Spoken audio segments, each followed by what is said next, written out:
It is June 5th, 2026, and on this date back in 2018, the European Court of Justice ordered all member countries to respect all marriages for all of their residents. If you like queer facts and history delivered every single day, remember to like and subscribe so that when being a trans elementary teacher becomes illegal in the future, I can still have some career doing some form of education.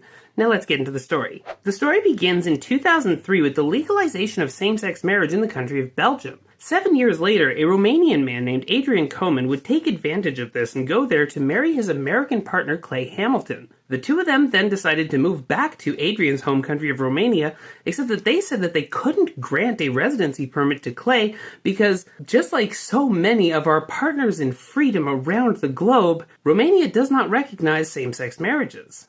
The couple bravely decided to contest the decision, which pushed it to the Constitutional Court of Romania, who themselves then asked for a preliminary ruling from the European Court of Justice. While the European Commission decided to intervene in this case on the couple's behalf, the countries of Poland, Latvia, and Hungary went out of their way and took the unnecessary step of intervening on behalf of Romania, saying that same-sex marriages don't need to be recognized in European countries. Let's remember that every time these specific countries are described as being some sort of barrier protecting queer freedoms from this threat from the East. The questions presented before the court in 2016 were as such. 1.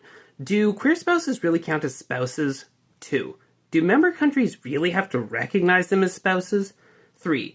Could we just call them some sort of other type of family member? 4.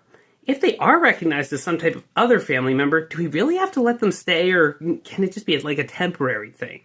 Effectively, they were trying to determine if queer people can really be considered as valid, fully consenting adults, and if queer families really count as families. This debate somehow took them 2 years.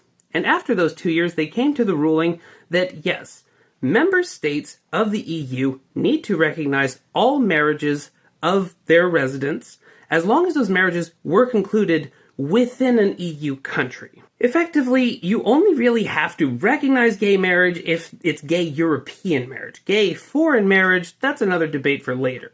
Legal experts have since gone on record to say that if Romania was just a state compliant with EU human rights law, this would have never been a debate in the first place. My name's Courtney. I'm posting queer history every single day.